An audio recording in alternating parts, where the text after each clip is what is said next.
Value zone hyper mart ఇప్పుడు మన అమీర్పేట్ లో ఈ సెప్టెంబర్ 18న గొప్ప ప్రారంభం. నమస్తే, మీరు చూస్తున్న సుమన్ టీవీ. నేను మీ కీర్తి. మనిషికి అనేక సమస్యలతో సతమతం అవుతూ ఉంటాడు. ఎందుకు అలా జరుగుతుంది అంటే, ఏ పని చేసినా ముందడుగు పన్నదు. ఒక అడుగు ముందుకు వేస్తుంటే 10 అడుగులు వెనక్కి లాగుతుంది అన్న చందాగా ఉంటుంది. ఇహ కష్టాల గురించి చెప్పక్కర్లేదు. ఈ పితృపక్షాలని ముఖ్యంగా ఇలాంటి సంఘటనలు జరుగుతున్నప్పుడు ఎలా సద్వినియోగం చేసుకొని వాటి నుంచి బయటపడొచ్చు అనే విషయాలు మనకు తెలియజేయడానికి 2009 నుంచి 30,000కు పైగా జాతకాల పరిశీలనలు చేసి, అలాగే 2013 నుంచి పితృదోష నివారణ కార్యక్రమాన్ని స్వయంగా జరిపించిన ప్రముఖ ఆస్ట్రాలజర్ బ్రహ్మశ్రీ నందిబట్ల శ్రీహరి శర్మ గురుగారు మనతో పాటు ఉన్నారు. నమస్తే గురుగారు.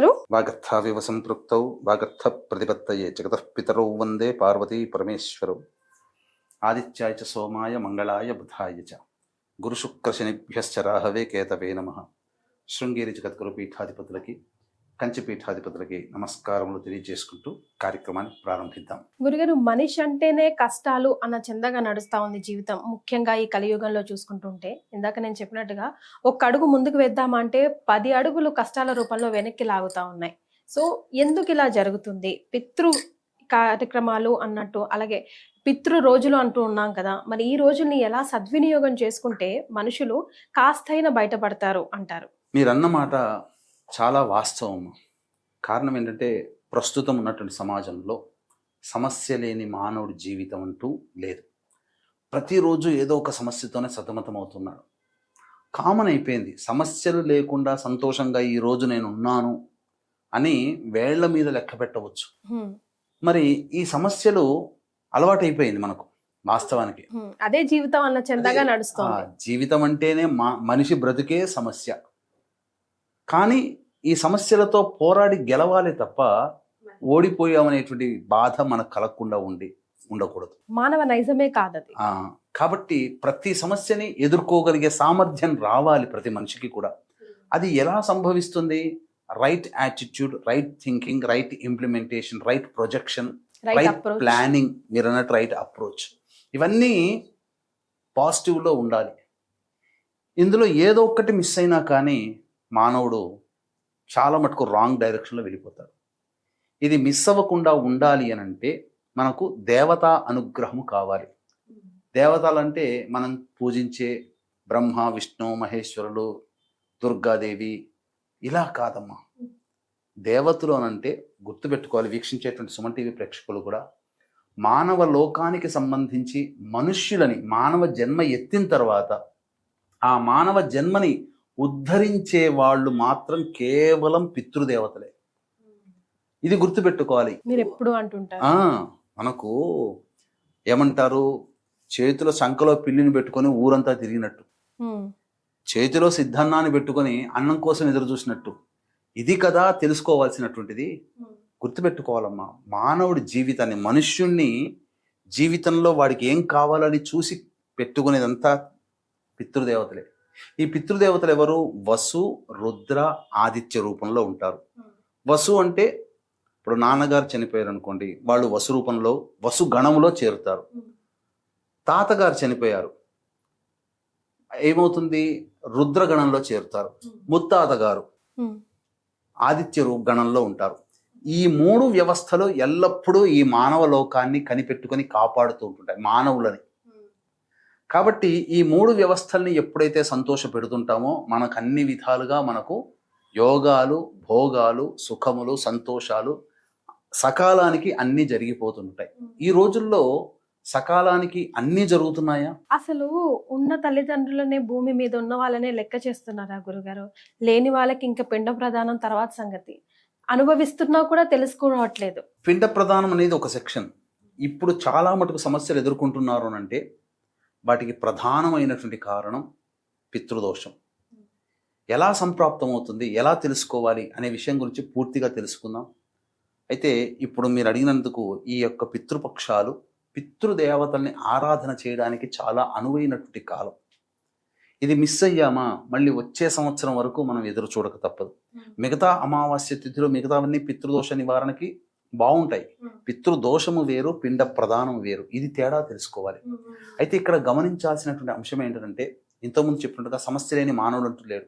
కానీ సమస్యల నుంచి బయటపడాలంటే ఈ యొక్క 3 దేవతల యొక్క అనుగ్రహం మనకు కలగాలి. అంటే జాతకం లేని వాళ్ళు కూడా ఎస్ మా ఇంట్లో పితృదోషం ఉంది అని తెలుసుకోవడం కూడా ఎలాగో దయచేసి తెలియజేయండి గురువు. తప్పకుండానమ్మా. ఇప్పుడు మనం చెప్పుకోబోయేటువంటి సమస్యలు ఏవైతే ఉంటాయో అది 100కి 99 కుటుంబాల్లో ఉంటున్నాయి.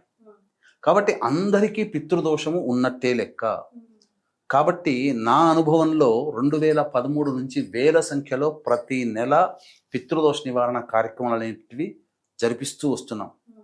అందరూ చెప్పినటువంటి మాట ఏంటంటే, మీ దగ్గర ఈ కార్యక్రమం చేయించుకున్న తర్వాత ఏదో ఒక బరువు తొలగిపోయింది, సంతోషంగా ఉన్నాం, కుటుంబ సభ్యులు ఆనందంగా ప్రేమగా ఒకళ్ళకొకళ్ళం మాట్లాడుకుంటున్నాం, గౌరవించుకుంటున్నాం, ఒకరి మాట వింటున్నాం, మా పిల్లలకి వివాహాలు అయ్యాయి, ఉద్యోగాలు వచ్చాయి, H1B వీసాలు, గ్రీన్ కార్డులు వచ్చాయి, ఇలా కొంతమంది సంతానం కలిగింది, ఇలా కొంతమంది మాకు ఇల్లు అప్పు ఉండింది చాలా మటుకు తీర్చుకోగలిగాము, లేదా ఇల్లు కొనుక్కోగలిగాము, ఇలా ఒకటా రెండా వాళ్ళు ఏదైతే ప్రధానంగా కావాలని కోరుకుని సంవత్సరాల తరబడి కష్టపడుతుంటారో ఆ కష్టమంతా ఈ పితృదోషం తొలగించుకున్న తర్వాత మెల్లమెల్లగా కష్టాలన్నీ తొలగిపోయాయి.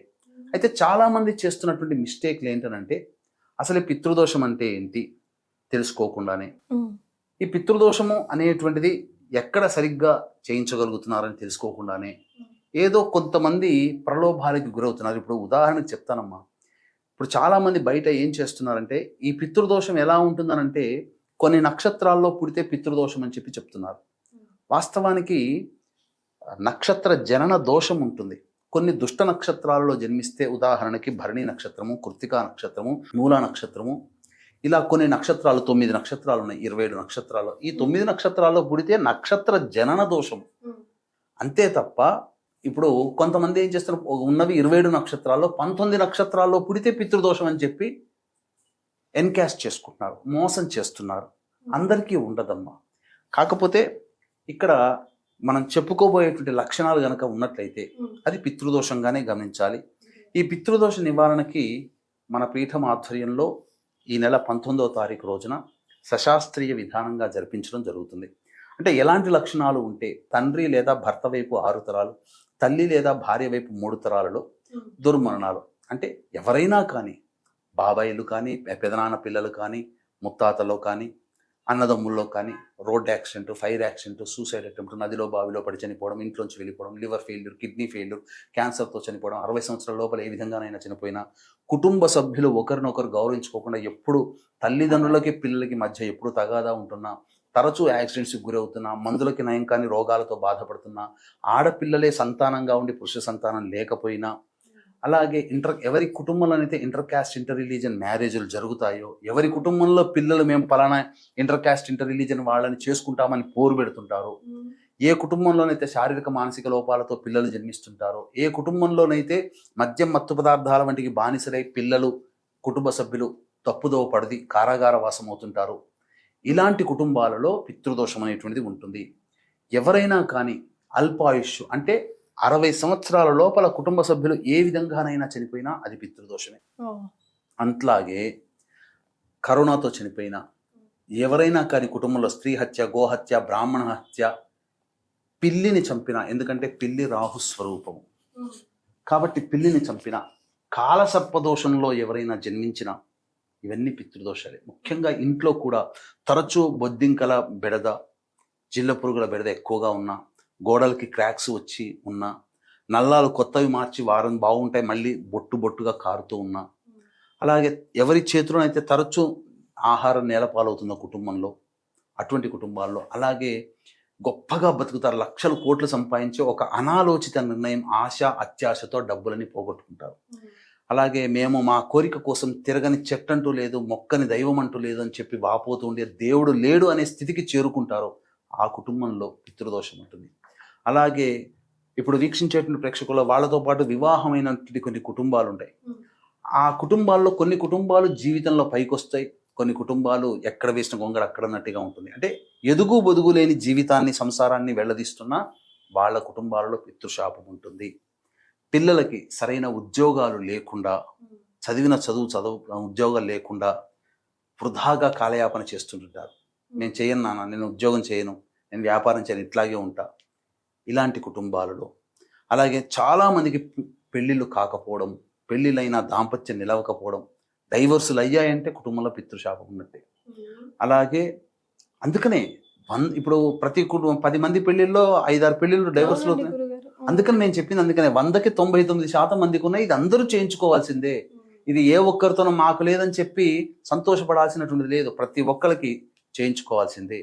అలాగే సంతానం కలగకుండా ఐవీఎఫ్ ట్రీట్మెంట్ అంటే నాకు వాస్తవంగా చాలా బాధేస్తుంది ఒక్కొక్కసారి ప్రజల్ని చూస్తుంటే. కనబడే సైన్స్ నమ్ముతారు, నమ్మాలి, తప్పదు.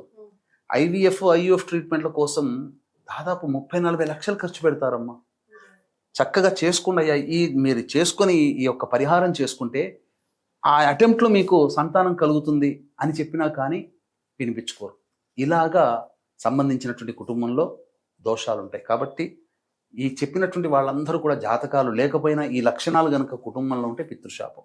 మరి ఈ శాపం నుంచి బయటపడాలంటే ఏం చేయాలంటారు గురుగారు? ఇవి అనుకూలమైన రోజులైనా ఈ పితృపక్షాలు ఇవన్నీ కూడా పితృపక్షాలు 8వ తారీఖు నుంచి ప్రారంభమయ్యాయమ్మా, 15 రోజుల పాటు.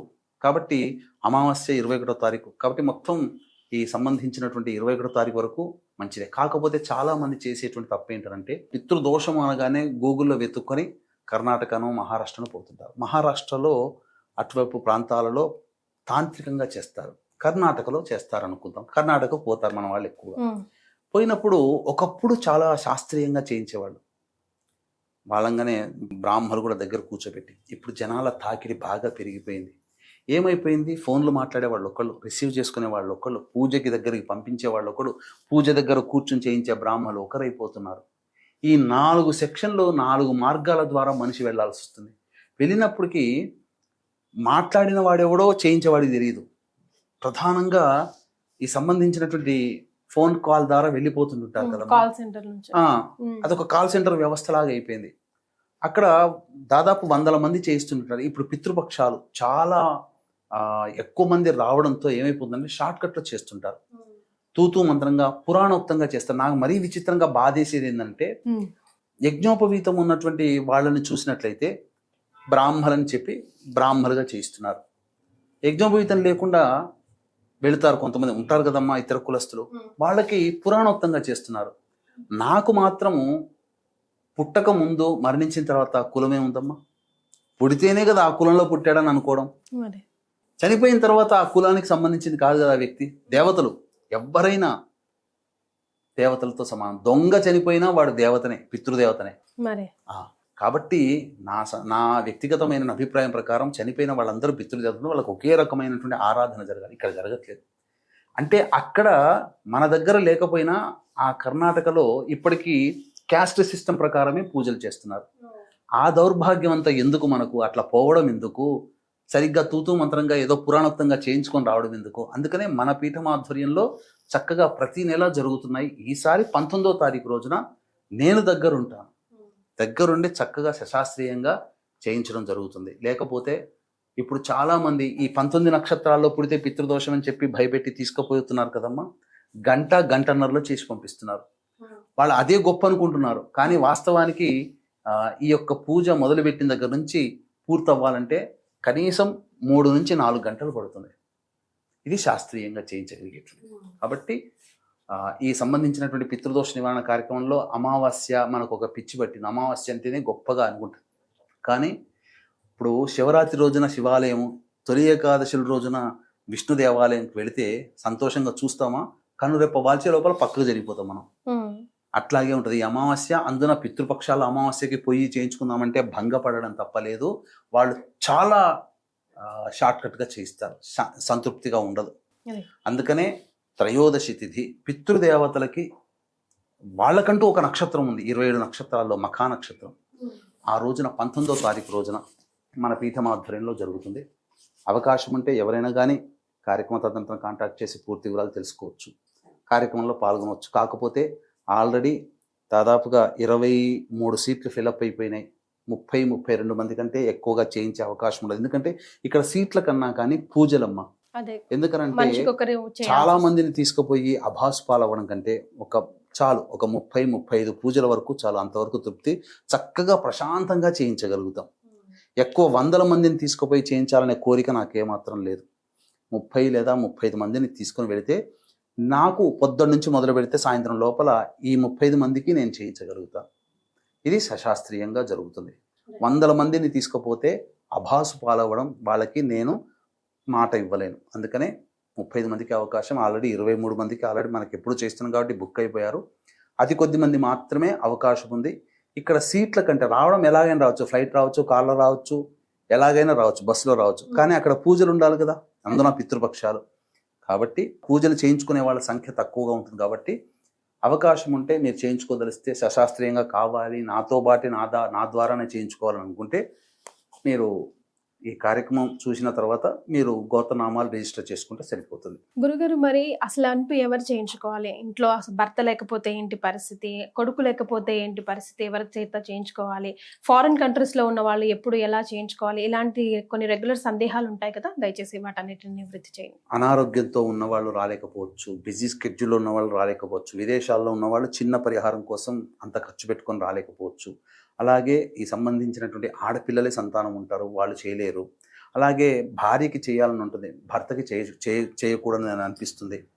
అలాగే అల్లుడు చేయాలి, అన్నదమ్ములు లేకపోతే మరి మా కుటుంబంలో ఇలా ఉన్నాయి అని అనుకున్నప్పుడు మనకు శాస్త్రం వెసులుబాటు అందించినటువంటిది కర్తగా పెట్టుకోవడం. స్వయంగా పాల్గొన్నా లేదా రాలేని పక్షంలో బ్రాహ్మణుని కర్తగా పెట్టుకున్నా ఒకే ఫలితం ఉంటుంది. నా స్వానుభవంలో చక్కగా కర్తగా పెట్టుకున్నటువంటి వాళ్ళకు కూడా మంచి పొజిషన్లో ఉన్నారు. కాకపోతే ఇక్కడ నేను గమనిస్తుంది ఏంటంటేనమ్మా, చాలామంది ఈ యొక్క కార్యక్రమంలో ఏ పూజకైనా కానీ గుర్తుపెట్టుకోండి, మనం ఎలా ఉన్నా భగవంతుడు క్షమిస్తాడు. కానీ ఈ కార్యక్రమంలో చాలా శ్రద్ధ అవసరము, నమ్మకము, నిజాయితీ అవసరం. నేను చాలామందిని గమనిస్తుంటానమ్మా, వచ్చినటువంటి వాళ్ళలో నవ్వుకోవడం తప్ప నేను ఎంత చెప్పినా వినరు. నవ్వుకోవడం తప్ప ఇంకా చేసేది ఏమీ లేదు. ఏంటనంటే పితృ కార్యక్రమాలు చేసేటప్పుడు ఎప్పుడు కూడా కోపం పనికిరాదు, నమ్మకం ఖచ్చితంగా ఉండాలి, విశ్వాసం. కానీ చాలామంది ఏంటంటే ఏదో శాపం అన్నారు, ఖర్చులు అనవసరంగా, లేకపోతే ఒక ఇంటి కిరాయి వెళ్ళేదో, లేకపోతే ఇంట్లో సరుకులకు వెళ్ళేదో ఈ డబ్బులు అనవసరంగా అటు పెట్టాల్సి వస్తుంది, దండగా ఖర్చు పెట్టుకోవాల్సి వస్తుంది అని చెప్పి గుణుక్కుంటూ కడుతుంటుంటారు. అట్లాగే కోపోద్రిక్తులు అవుతూ ఉంటుంటారు. ఆ సందర్భంగా పనికిరాదు. దేవతలు రారమ్మ, వాళ్ళు చేయించుకున్నది వృధా అవుతుంది. కాబట్టి వీక్షించేటువంటి ప్రేక్షకులు ఇలాంటి అపనమ్మకంతో కానీ కోపంతో వ్యవహారంతో ఉండేటువంటి వాళ్ళు దయచేసి పాల్గొనకపోవడమే మంచిది. మీ అంతటి మీరు ఉండండి అంతే తప్ప పితృదేవతల ఉన్న సమస్యకే చాలదనుకుంటే ఇలా ఉండి చేయించుకొని కోపంతో నమ్మకం లేకుండా ఉండి ఇంకా పితృదేవతల ఆగ్రహానికి గురైతే ములిగెనక్క మీద తాటిపాయంలో వచ్చినట్టుగా పడుతుంది. కాబట్టి అలా కాకుండా చక్కగా నమ్మకం విశ్వాసంగా చేయించుకోండి. రాలేకపోయినా బ్రాహ్మణుని కర్తగా పెట్టుకోవచ్చు. కాకపోతే ఇది దోషంతో కూడుకున్నది, ఏ బ్రాహ్మణుడు పెడితే ఆ బ్రాహ్మణుడు ఒప్పుకోడు. పైగా దీనికి తండ్రి లేని బ్రాహ్మణుని పెట్టుకోవాలి. అయితే మనకు చాలామంది ఇప్పుడు 19వ తారీఖు నాడు చేయిస్తున్నాం కదమ్మా, 18వ తారీఖుకి 17వ తారీఖుకి ఫోన్లు చేసేసి మా కర్త పెట్టండి అని అంటారు. మనకు మంచి వాళ్ళు దొరకరు. కర్తగా కావాలనుకున్న వాళ్ళు కనీసం 19వ తారీఖు నాడు చేయించుకుంటామంటే 15వ తారీఖు లోపలైనా కానీ నమోదు చేసుకోగలిగితే మంచి బ్రాహ్మణుని పెట్టుకోగలుగుతాం. తర్వాత కూడా దొరుకుతారంటే వాళ్ళ అదృష్టాన్ని బట్టి ఉంటుంది తప్ప నా ప్రయత్న లోపం అనేటువంటిది చేయకుండా చక్కగా చేస్తాను, అది చెప్పవచ్చు. చాలా సంతోషం గురుగారు, ధన్యవాదాలు. సర్వం శ్రీ ఉమామహేశ్వర పరబ్రహ్మార్పణమస్తు.